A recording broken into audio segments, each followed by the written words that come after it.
দুনিয়ার থেকে বিদায় হয়ে গেল, আপনি কি মরণের কথা বিন্দু পরিমাণ স্মরণ হয় না? একটু চিন্তা করিয়া দেখে, একটা সেকেন্ডের তো গ্যারান্টি কেউ দিতে পারবে না। যদি দুনিয়ার থেকে নেক আমল না নিয়ে কবরের মধ্যে যাই, যেই অন্ধকার কবর, ওরে পাশ বাগান যেখানে দিনের বেলা যাইতো বড়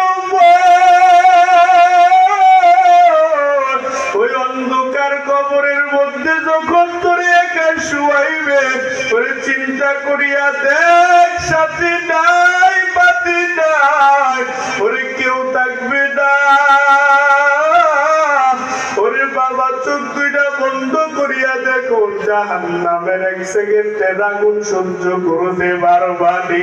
কারণ যেই জাহান্নামের ভয়, ছোট্ট ছোট্ট বাচ্চারা পর্যন্ত জাহান্নামের ভয় যারা অন্তরের মধ্যে ঢুকাইছে, ওরে বাহলুল নবী আল্লাহর ওলি রাস্তা দিয়া হাঁটে, আর তাকাইয়া দেখে একটা শিশু বলতারা খেলাধুলা করতেছে, আর একটা শিশু দাঁড়াইয়া দাঁড়াইয়া কান্না করে।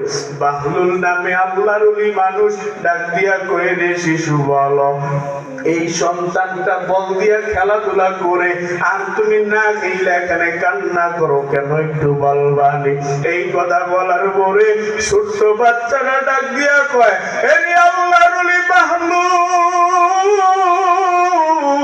আমি চোখের বাড়ি পালাইয়া কান্না করি কেন? কারণ আমার এই অন্তরের মধ্যে আমার মাওলার জাহান্নামের ভয়, আমার মাওলার জাহান্নামের ভয় আমার অন্তরে ঢুকেছে। বাহলুল নামে আল্লাহর ওলি অবাক হইয়া ডাক দিয়া কই, রে শিশু বলো, এমন অল্প বয়সে তোমার জাহান্নামের ভয় কেন?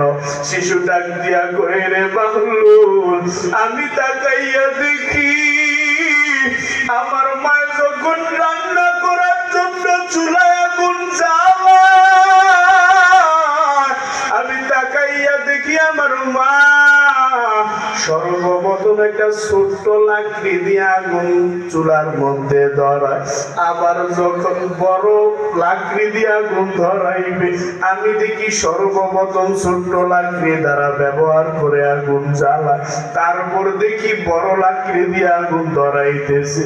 ওরে আমি শিশু এইখান থেকে শিক্ষা দিয়েছি, এই দুনিয়ার মধ্যে যদি এই অল্প বয়সে যদি আমার হায়াত শেষ হয়ে যায়, আর যদি আমি নেক আমল না নিয়ে যদি কবরের মধ্যে যাই, আমার মাওলা যদি জাহান্নামের মধ্যে আমারে পায়,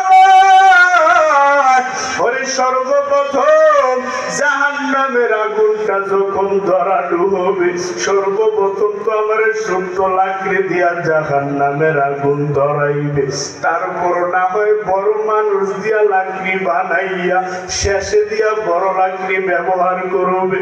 কিন্তু আমি শিশু বড় ভয় ভাই, জাহান্নামের আগুন না জানি আমার সর্বপ্রথম জ্বালায়। ওরে বান্দা, চিন্তা করিয়া দেখো,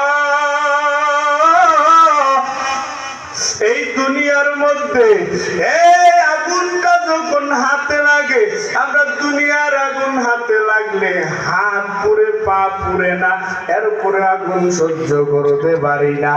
ওরে বান্দা, দুনিয়ার আগুন পায়ে লাগলে পা পুড়বে, হাত পুড়বে না।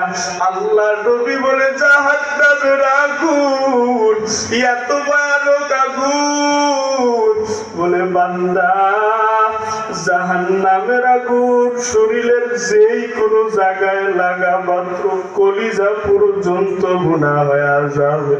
এই জন্য বলি রে বাবা, এখন থেকেই নামাজটা ধরো। ওরে যুবক ভাই, এখনই বলতেছে হুজুর অল্প বয়সে এখনো মাত্র বিবাহ করলাম না, কেন নামাজ ধরবো? এখনো পর্যন্ত বিবাহ করলাম না, দাঁড়িয়ে উঠলো না, কেন নামাজ ধরবো? ওরে চিন্তা করিয়া দেখ, তোর মতন যুবকরা তো আজকে কবরে শুয়ে আছে, তারাও তো বলতো নামাজ পড়বো, কিন্তু আজ পড়তে পারে না। ওরে জাহান্নামের ভয় অন্তরে ঢুকানো দরকার। সাহাবায়ে কেরাম